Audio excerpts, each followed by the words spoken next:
Okay भाई, good morning. हाँ, चलिए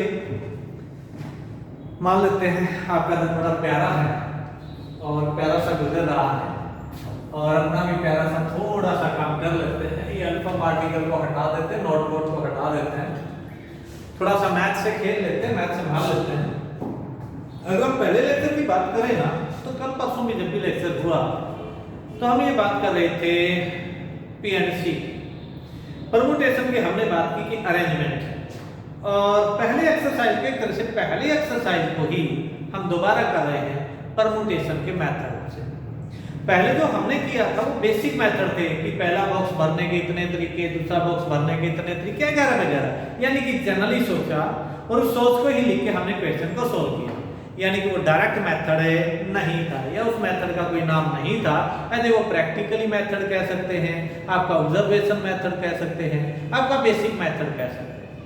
आज जो बात कर रहे हैं हम परमुटेशन की कर रहे हैं, पर उसमें और इसमें एक फर्क जरूर था कि जब हम परमुटेशन पे आते हैं तो परमुटेशन में रिपीटेशन अलाउड नहीं होती।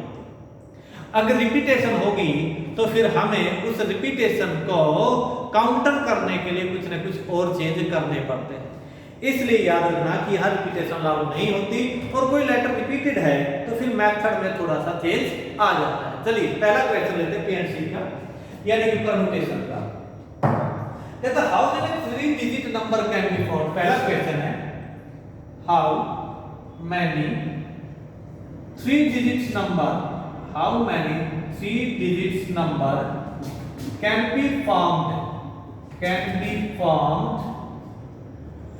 from 1 to 9, from 1 to 9 digits, 1 to 9 digits if repetition not allowed। अरे कहता how many 3 digit number can be formed from 1 to 9 digits if repetition is not allowed। अगर रिपीटेशन अलाउड ना हो, 1 से लेकर 9 तक की डिजिट को यूज करके हुए कितने नंबर बनाए जा सकते हैं? अगर प्यार से देखो तो 9 में से सब 3 ही नंबर यूज कर लेना, यानी कि 9 में से 3 नंबर को अरेंज करना है, और 9 में से अगर 3 नंबर को अरेंज करना हो तो फॉर्मूला बना 9p3। क्या बना? 9p3। यानी कि अगर मैं सॉल्यूशन पे जाऊं तो बिल्कुल सिंपल सा क्वेश्चन बना और एक ही लाइन में आंसर आया। Number of 3 digit numbers, number of 3 digit number using 1 to 9 digits, 1 to 9 digits is equal to 9p3। इसे ध्यान से करो, बस सिंपल सी बात। मुझे पता था भाई टोटल डिजिट्स 9 है, 9 में से 3 को अरेंज करना है, तो परमुटेशन का फॉर्मूला था 9p3, क्योंकि परमुटेशन का मतलब ही अरेंजमेंट है। और बस सिंपल सी बात, 9 में से 3 यूज करने तो 9p3 this is the answer. कितना आया भाई? अगर इसे सॉल्व किया तो 9 फैक्टोरियल ओवर कितना हुआ? 9 माइनस 3 फैक्टोरियल। 9 फैक्टोरियल को सॉल्व किया तो ये बना 9 फैक्टोरियल बाई 6 फैक्टोरियल, और इसे अगर हम सॉल्व करते हैं तो ये होता है 9 multiple 8 multiple 7 multiple 6 factorial by 6 factorial, दोनों cancel. This is the answer. Total multiplication खोल दीजिए, आपके पास आंसर आ गया। यानी कि इससे आसान क्वेश्चन आपकी पूरी बुक में, पूरे मैथ में कहीं नहीं, बाकी आपकी इच्छा। चलिए आगे क्वेश्चन देखते हैं। ओके, नेक्स्ट क्वेश्चन भी how many 4 digit number there between 9 digits repeated.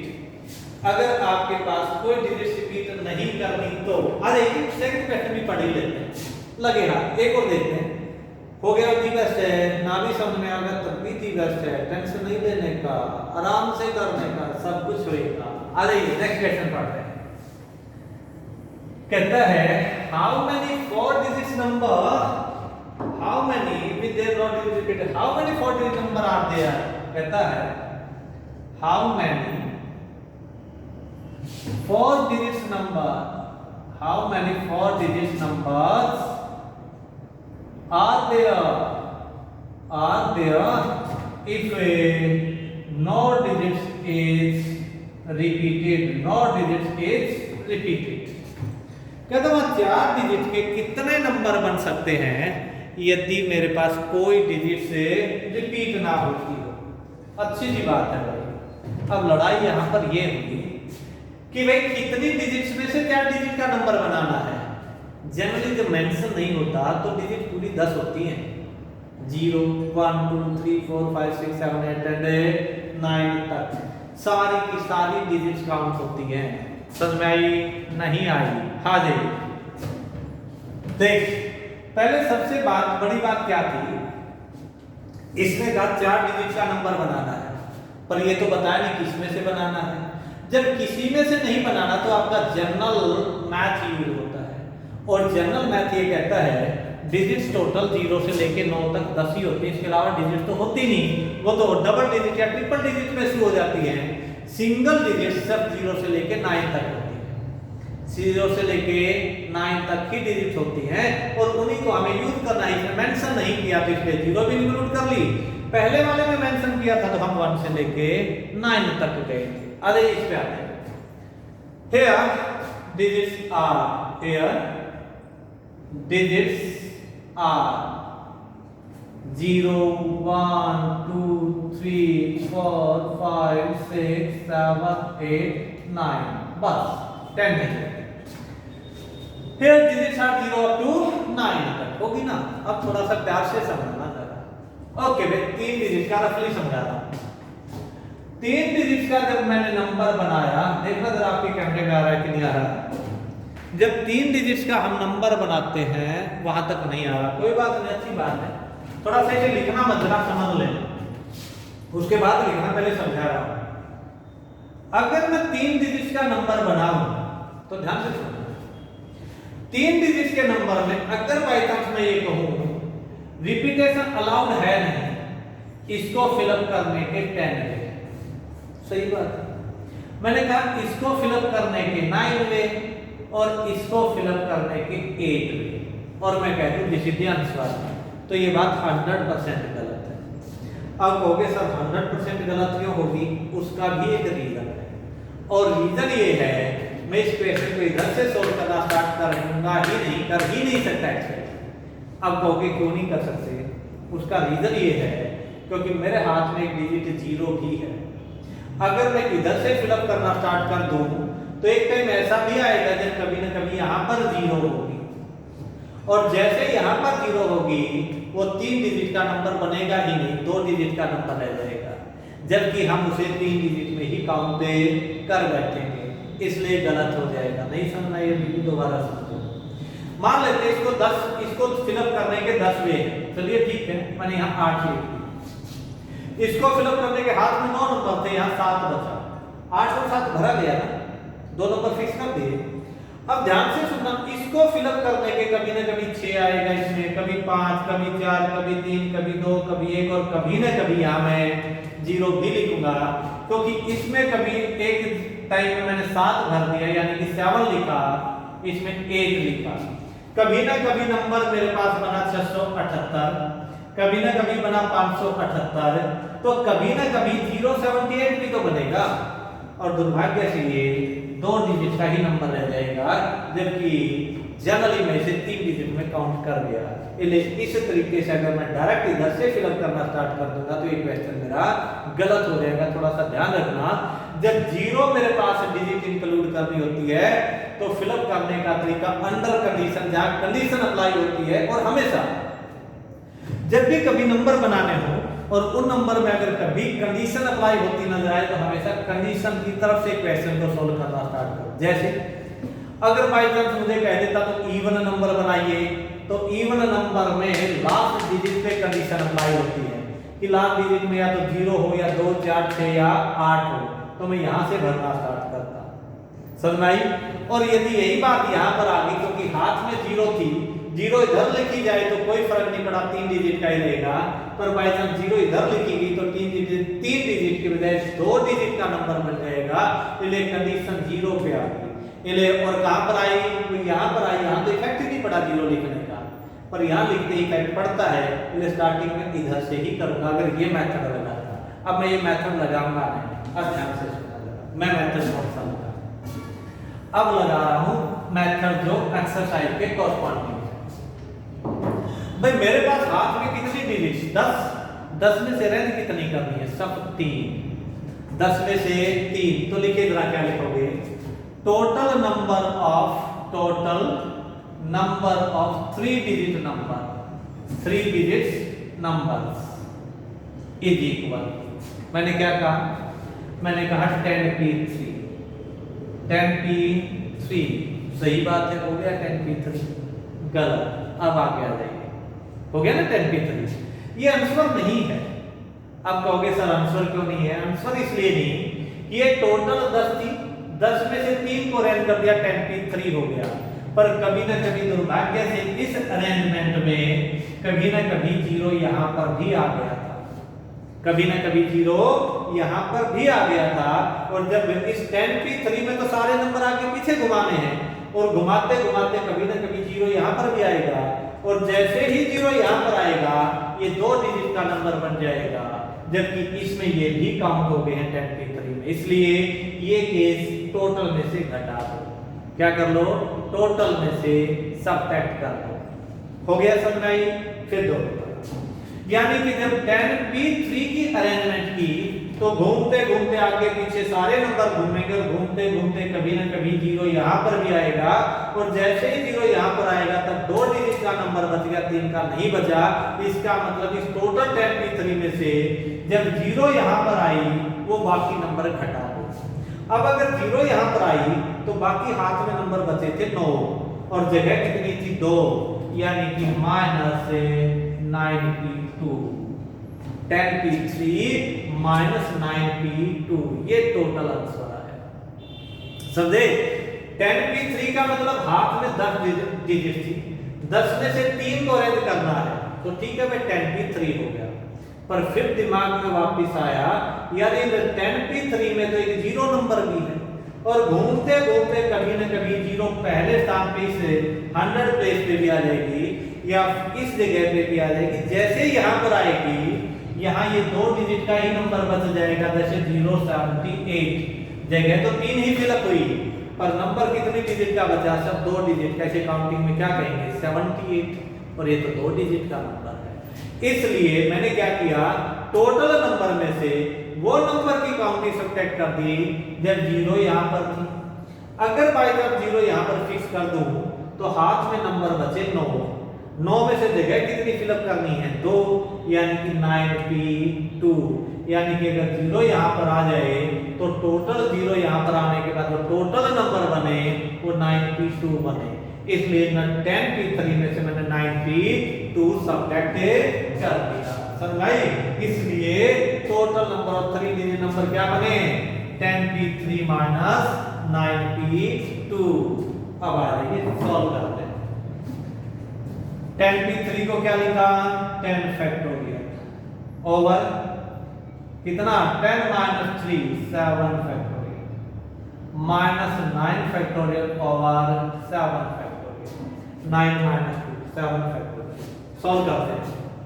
ये 10 multiple 8 multiple 10 multiple sorry 9 multiple 8 multiple 7 factorial over 7 factorial, -9 8 multiple 7 factorial by 7 factorial cancel हो गए, नंबर बने 72 -72 720 -72, घटाने के बाद में 10 में से 2 घटाओगे तो बचता है 8, और 11 में से 7 4, और मेरे ख्याल में 6, टोटल आंसर बनते हैं 648।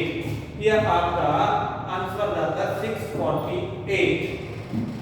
कितना गया, ओ सॉरी पंगा कर दिया भाई, हाउ मेनी 4 डिजिट, मैंने तो 3 डिजिट के नंबर बना दिए, सॉरी भाई पंगा तो कर ही बैठे। इस क्वेश्चन को 4 डिजिट की जगह क्या लिख लो 3 डिजिट, अगर 4 डिजिट का बनाना है, ये आंसर 3 डिजिट का बन गया भाई, स्टेटमेंट में 4 डिजिट थी, 4 डिजिट का बनाना तो क्या लिखोगे 10p4 -9p3, ये जो बनेगा 10p4 -9p3 बनेगा, ये आपका बनेगा 4 डिजिट के नंबर, ये बनेंगे 4 डिजिट के नंबर, और दुर्भाग्य से भाई मैं 3 डिजिट का नंबर बना गया, जबकि स्टेटमेंट में 4 डिजिट का नंबर बनाना था। इसलिए 3 डिजिट के नंबर बनाओगे तो बनेंगे 648, और 4 डिजिट के बनाओगे तो इसको सॉल्व करना 10p4 9p3, तब आपके पास ऑटोमेटिकली इस कंडीशन के कॉरस्पॉन्डिंग 4 डिजिट के नंबर बन जाए। समझ आ गई? ओके, आगे बढ़ते हैं। नेक्स्ट क्वेश्चन और देख लेते हैं। ये समझ में आया कि नहीं आया? अगर बाई चांस ना भी समझ में आया हो तो एक बार फोन कर लेना, फिर बातें कर लेंगे, ठीक है? टोटल कैलकुलेट करने के बाद यानी कि यहां से सोल्व करोगे तो ये आता है 720 माइनस 72, और ये बनता 648। मेरे ख्याल में घटाने पर यही बनता होगा। 8 2 10 7 11 बार, सही बात यही बनता है।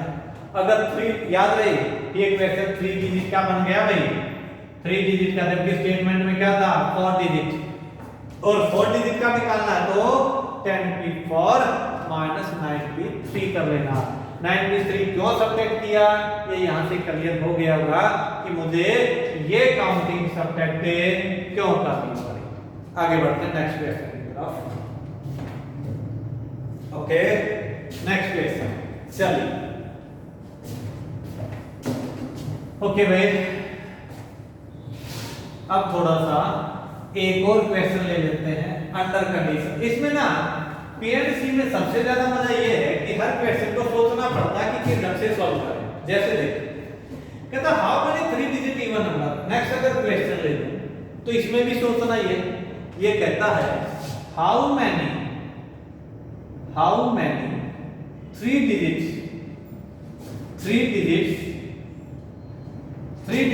इवन नंबर, देख even number can be made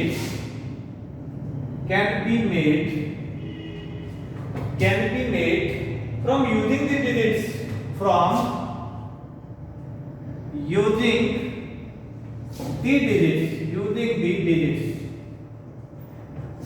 digits use करनी है भाई 1 2 3 4 6 7 1 2 3 4 6 7 if repetition not allowed,